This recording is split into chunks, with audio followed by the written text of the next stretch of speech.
Basketball Talk Pro. First thing I want to bring up to you and share with you is this book. It's called Run to Daylight. It follows Vince Lombardi through 1 week prior and the game on Sunday. I think it's one of the best coaching books that I've ever read. I believe I've read this book more than 15 times. At the minimum, it would be 15. Probably a lot more than that. And I just read it again because they have a 50th anniversary. This book was written in 1963. Vince Lombardi was the coach of the Green Bay Packers. They had won their first championship the year before. When I read it was when I was a first-year high school basketball coach. The football coach and I had a good relationship, and he was a wonderful coach.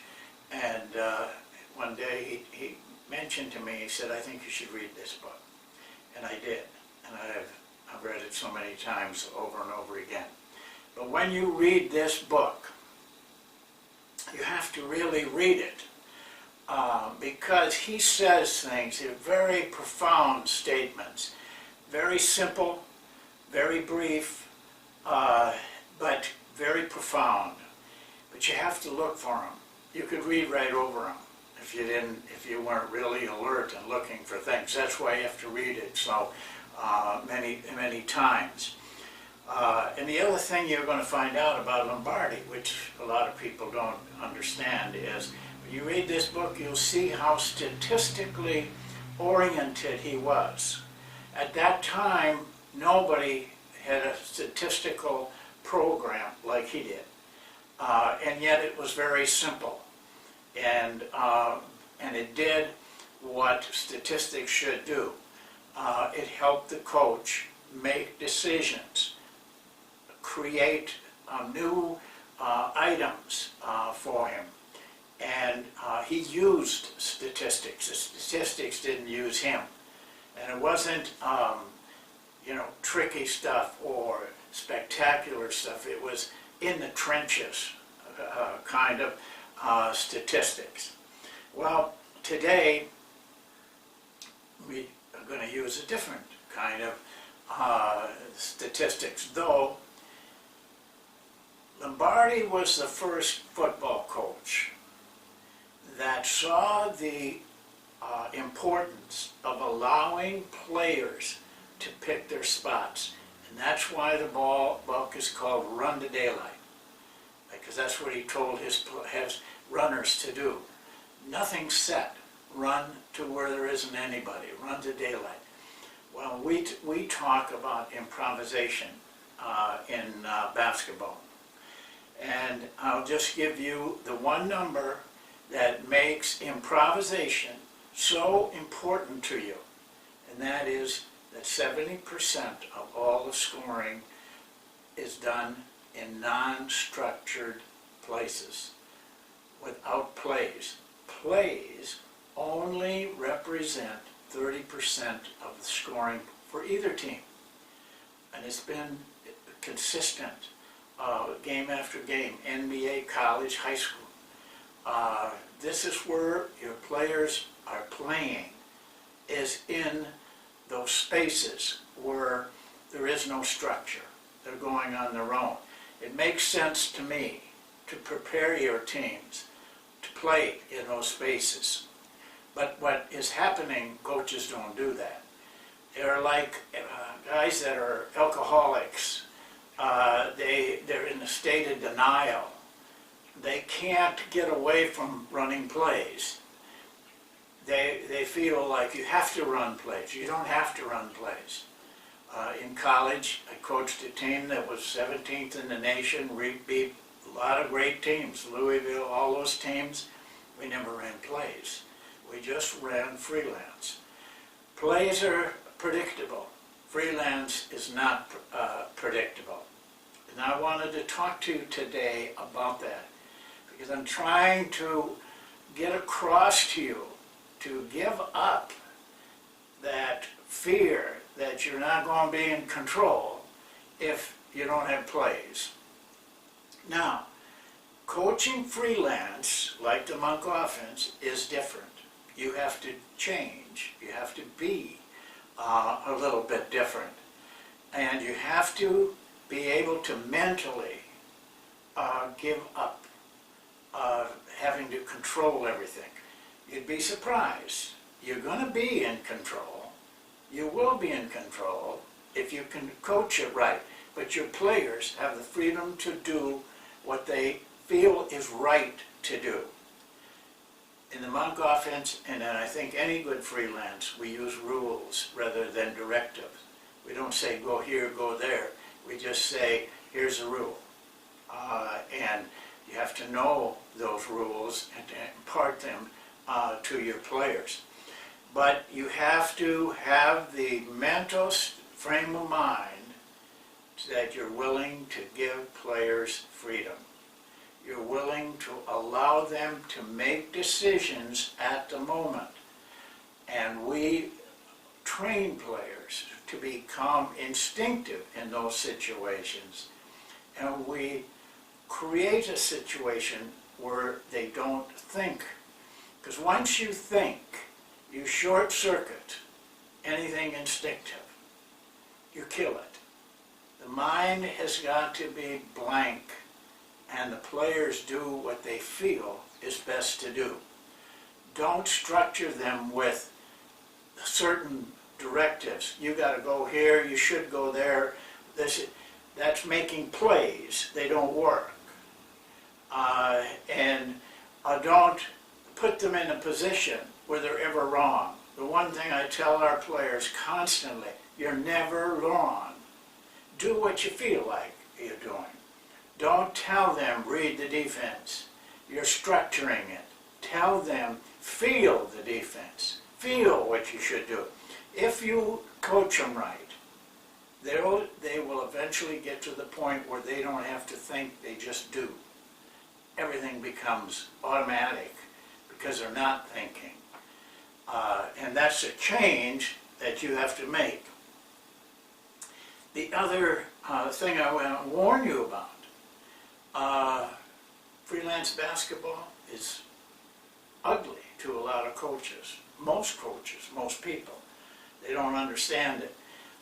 It's ugly because it's more fun for coaches to diagram a play and have their players run it, and all of a sudden, it looks perfect, you know? But it doesn't get results perfectly. Freelance basketball, improvising is ugly, but it gets results. It's like magic. It's a mysterious thing that happens out there. Anybody knows what they're going to do, and all of a sudden they get a wide open shot or they get a layup. And that's what you judge your offense on. Not how they look or their appearance, but what the content, the substance of what they're doing. Well, you know, a lot of people think you can't, coaches, a lot of coaches, maybe most of them, a lot of coaches think you can't teach anything instinctive. The players just got to have that. That's a myth. You can teach instinctive play. I know that you can do that.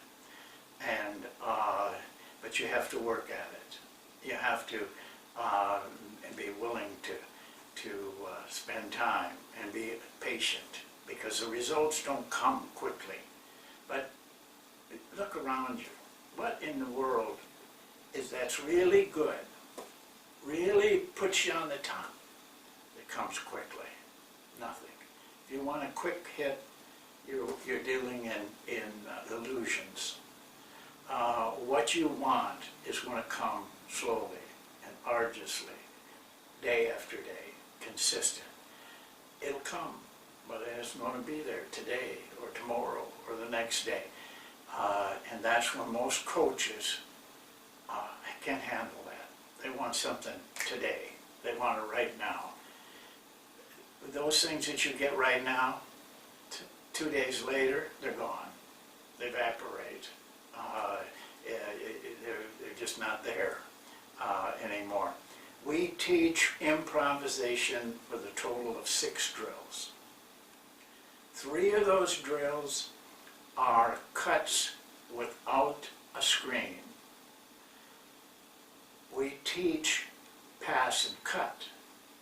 We teach back cuts. We teach cutting from the weak side to the strong side in a way of getting open. That's improvising. That's what they do. Because when they make a pass in our freelance offense, they know to cut right away. Or they're on the weak side, they know to cut to the ball. A big play is that they know when to back cut. And we allow them to do it anytime they want to, all of those 3 cuts. But if you practice them day after day after day, you will see them start to use them on their own, even in your set plays. And we allow that. We run a set play, and we do. We use set plays when the defense is set. But there's a lot of improvising within it. We don't criticize a player for breaking the play when he senses something else is open. Now, if he's just not willing to play within the play, that's different.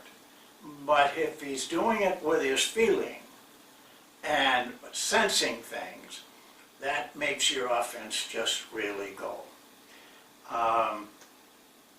And we have 3 drills that we run with a screen, because when we use a screen, we also incorporate the screener into cuts, so that every cut off a screen should allow 2 opportunities to score: the cutter and the screener.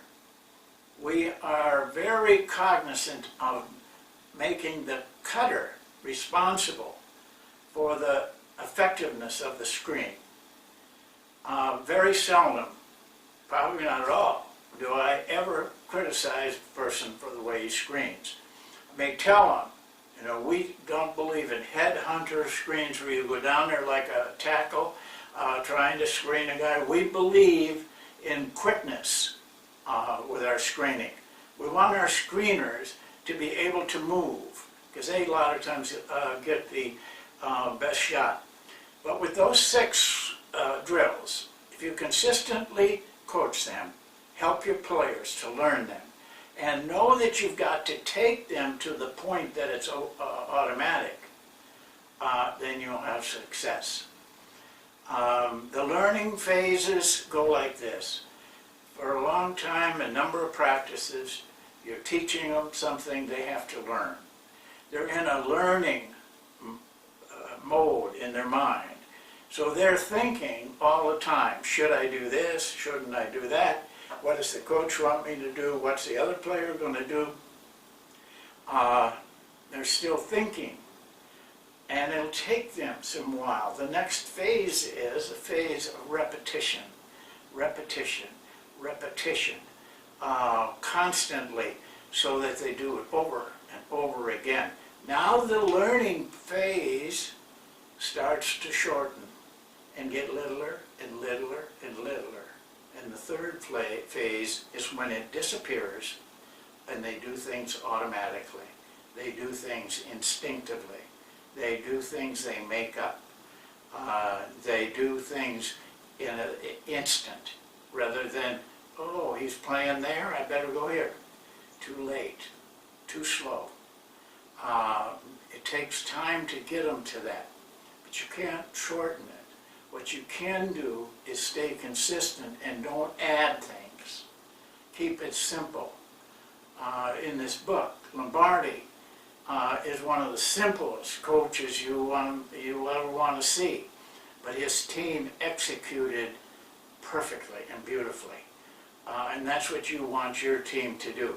He says in the book something very interesting. He's asked by a very famous guy, he said, what's the difference between the good coach, great coach, idiom coach, and the poor coach?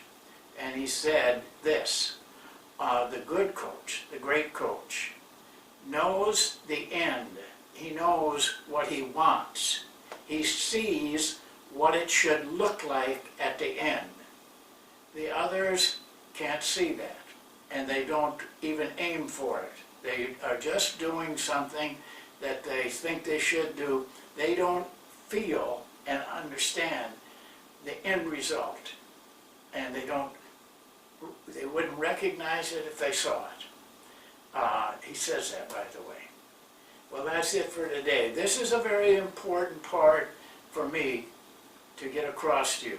But I have worked for years and years and years with coaches trying to get this across to them. There's very few that can do it. They all can do it, but they give up too easy. They find other things to do. They question themselves. They question the players. They don't have faith that this thing can work. So they keep changing, and they change that, and then they change that.